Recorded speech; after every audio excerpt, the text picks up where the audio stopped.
और सरकार से भी मैं निवेदन करूँगा कि ये जो है अदारों पे जब तक सरकार निगाह नहीं रखे, क्योंकि हमारा समाज में आपस में धर्मों का भी बंटवारा हो गया, बीच में पंथ बन गए बहुत, मैं नाम नहीं लेता, सिख में है, सारे में है,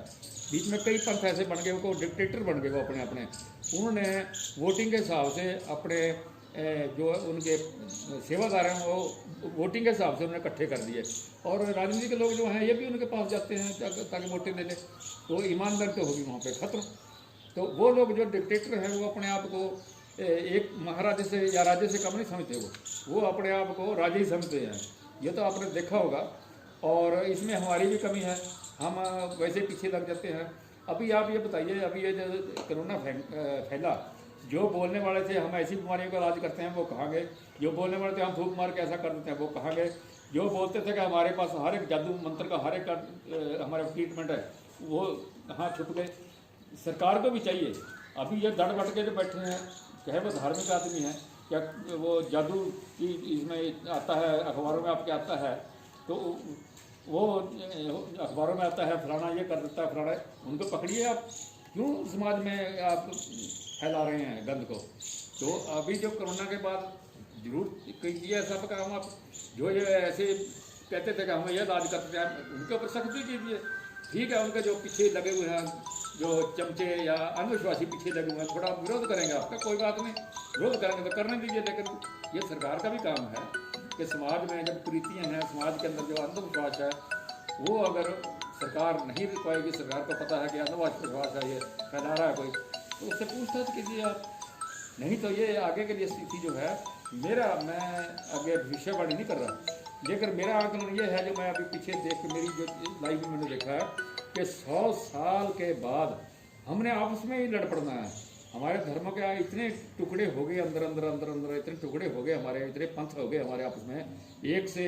रहत मिलाता दूसरे से नहीं मिलती, दूसरे की तीसरे से नहीं मिलती, और ये तो आपस में ही है। लेकिन एक धर्म के असूल दूसरे से नहीं मिलते, वो तो धार्मिक बातें हैं, दूसरे धर्म के तीसरे से नहीं मिलते, धार्मिक बातें हैं। तो ये तो 100 साल के बाद ये आपस में ही लड़ेंगे ये।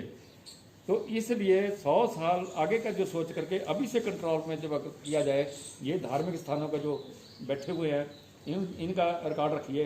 जो अभी छोटी उम्र में है उसका रिकॉर्ड अभी से फाइल बनाइए उसकी जो वहाँ पे है, ताकि वो फाइल के पता लगे आपको कि ये कैसा बात है। और मैं तो ये भी बताऊँगा आपको, ये भी मैं देखूँगा, ये भी मैं सोचता हूँ कि कुछ धार्मिक स्थानों पर तो ऐसे लोग बैठे हुए होंगे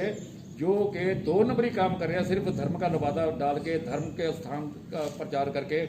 2 नंबरी काम कर रहे हैं, वो 2 नंबरी करते होंगे, वो उसमें नशा भी बिक्री होता होगा, उसमें और भी बातें होती होंगी, और भी जो कमियां हैं समाज की वो उसमें होती होगी। तो इसलिए मैं तो ये कहूँगा,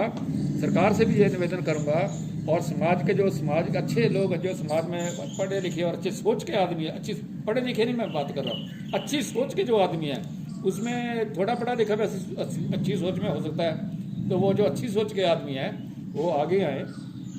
समाज में सुधार करने के लिए आगे आए। और ये जो हॉस्पिटल बनाने की बात है, या आप मजबूर करें उनको, जो महंत और ऐसे बड़े आदमी बैठे हुए हैं बड़े बड़े डेरों में और बड़े बड़े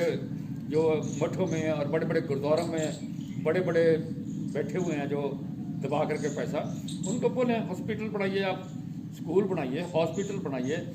छोटे जो है बच्चे जो है उनको आप जो खर्चा नहीं कर सकते, टैलेंटेड बच्चे हैं उनको पढ़ाइए आप, तभी जाके हमारा समाज आगे जो है जो तरक्की करेगा।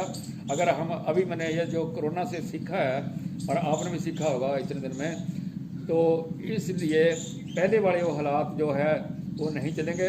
धर्म की परिभाषा को हम नहीं अगर बदल सकते तो हम ये तो कर सकते हैं कि आप इंसान की सेवा करके हॉस्पिटल खोलिए, क्योंकि आपको दान देने वाला बड़ा आदमी होगा तो उसके बारे में मैं कुछ नहीं कहता वो कैसी कमाई करके दान करता है, क्योंकि कैसा है, लेकिन वो दान कर रहा है, वो भगवान का कोई हाथ नहीं होगा कि भगवान आपके हाथ पे रखवा लेगा और लेके पेट में डालेगा, नहीं। आप गरीब के लिए, जैसे हमारे गुरु साहब ने, गुरु ग्रंथ साहब में भी है कि गरीब जो है वो मुंह है परमात्मा का, तो अगर किसी को भी आप गॉड वगैरह वगैरह किसी को मानते हैं तो आप जरूर कीजिए।